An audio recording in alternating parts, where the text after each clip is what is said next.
To open today's episode, I give you a quote from one David Westfall. And that's all you're gonna get.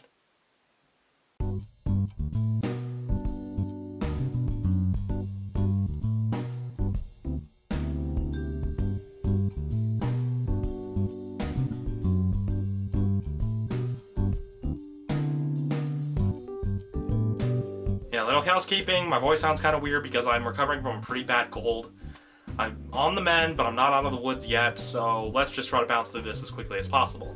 Now, I haven't read any of the Oz books, but in the case of this film, you don't really need to read any of the Oz books, since it's essentially a spiritual prequel to the first Oz book, and therefore indirectly a prequel to the 1939 movie Wizard of Oz starring Judy Garland. As such, the film has many send-ups to that film and the original story, but it almost is as if it tries a little too hard, trying to say, hey, remember that this was in the story of the Wizard of Oz? Well, we've got it here.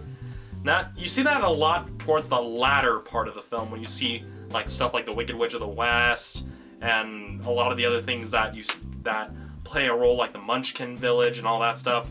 They really try to kind of shove in your face like, hey, this is stuff from the original story. Hey, get it? This is important. Get it?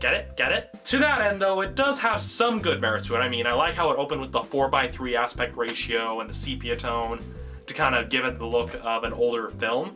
However, I kind of wish they kept it even in a more traditional thing, because even then at that resolution, it still seemed a little too crisp to my liking. I mean, if you really want to go for like the sepia tone old style film, could have like grained it up a little bit, maybe even given it some of the grainy audio. Not too grainy, but just kind of enough to really give it that aged look. Not to mention that you could have curbed some of the CGI usage in those particular scenes before he actually gets into Oz, because, I mean, I understand there's only so much you can do to try to show that the guy's being pulled in a tornado, but the amount of CGI that was put in for that sequence was almost kind of off-putting, because it's just a case of, well, we already can tell that it's kind of fake looking and artificial, especially when they've got the 3D pandering shots where you've got stuff that's either coming up in the foreground or stuff that's coming at the viewer, and it's just going every which way, and you're just like, okay, I see what you're doing.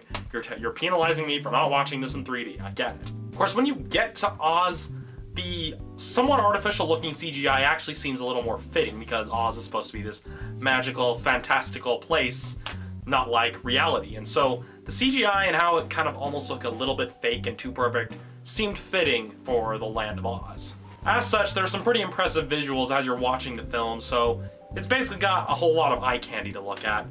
Now, in the case of the script, it's kind of The characters are fairly likable.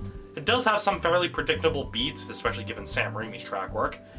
And, well, there's not really much else to say about it, because you already know it's a prequel to The Wizard of Oz, so you already know what it's really leading to. Some of the stuff gets a little repetitive, and you've got people, well, a lot of the other reviewers have been pointing out how there's like these characters that are supposed to be kind of like supposed to be kind of the equivalents of the ones from the original story, but I didn't quite see that. To me, the characters didn't really feel like they were trying to copy, like, okay, this person's supposed to be like the Cowardly Lion, this person's supposed to be like the Tin Man.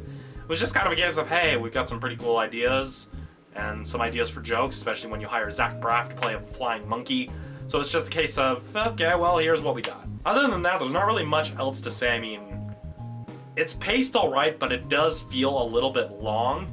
And the acting is pretty good for the most part. I mean, James Franco is a likable a-hole as Oz, and, well, not really much else to say, because the film didn't really leave that much of an impression upon me, because it was pretty much just eye candy. That's what it felt like. It was basically a so-so story with just a whole bunch of eye candy, kind of like Avatar. Point being, it's a decent film. It's an entertaining film. I had fun watching it, but you don't really need to rush out to see it, because, I mean, it's got an okay story that's fairly entertaining. It's got pretty good visuals that are basically eye candy, and you get some pretty cool stuff there. So if you have like a kid, like a 6-year-old, they probably enjoy it, but it's an okay film. It's a decent film. Definitely, I'd say it's better compared to Jack the Giant Slayer, because at least it has a little bit more going for it, in which it has more character-based stuff. But all in all, it's just kind of meh. With that said, on my personal scale, I'm giving Oz the Great and Powerful a 4 out of 5. Why I'm giving it a 4 out of 5 instead of a 5 out of 5 or the 3.5 out of 5 is that at least I got to know the characters a little bit more. things weren't as predictable, but once I got past some of the initial big reveals, it did get fairly predictable, but it was still enjoyable. And again, the visuals at least were a little more impressive and a little more engaging to look at, a little more entertaining to look at than the stuff from Jack the Giant Slayer by comparison, or from some of the other films I've seen so far this year. So that's why I'm giving it the 4 out of 5. So that's it for this week's episode of Romney's Reviews. I'm keeping it kind of short because it's kind of a struggle to really talk right now. I mean, I'm better than I've been in other days, but it's kind of a case of where I really shouldn't press my luck. So yeah, as for next week, I'll be taking a look at The Incredible Burt Wonderstone. See ya then.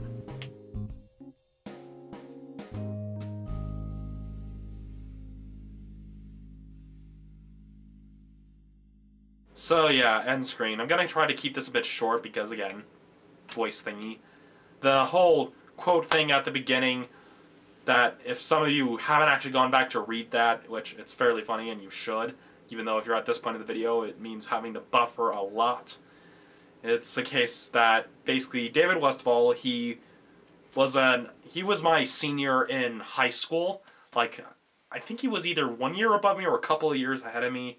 Really talented filmmaker, pretty funny guy to talk to, and he kind of pointed out how, well, you've got a guy getting sucked in a vortex, waking up in a strange and mysterious world, suddenly proclaimed to be the chosen one, and then being found out to be a fraud, and then ultimately having to become the chosen one and becoming a better person as a result in order to stop the big bad guys.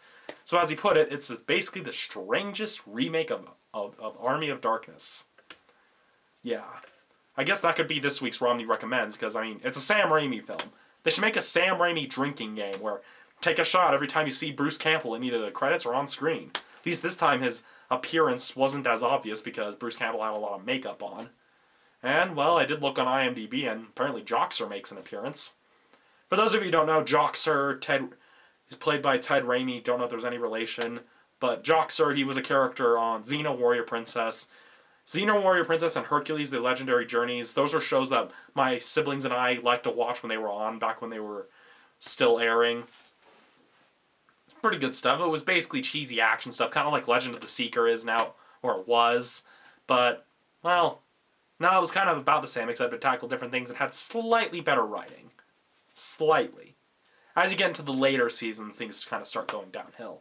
Mostly because they run out of mythologies and gods to exploit. Yeah, with that said, as you can see, I should probably stop. So, yeah. The links are already up here, so yeah. Previous episode, random episode, and yeah. And again, more housekeeping. We were planning on shooting the review show thingy for the 48-Hour Film Fest this Saturday, but the cold... Gonna have to take a bit of a rain check, so yeah. Yeah, peace.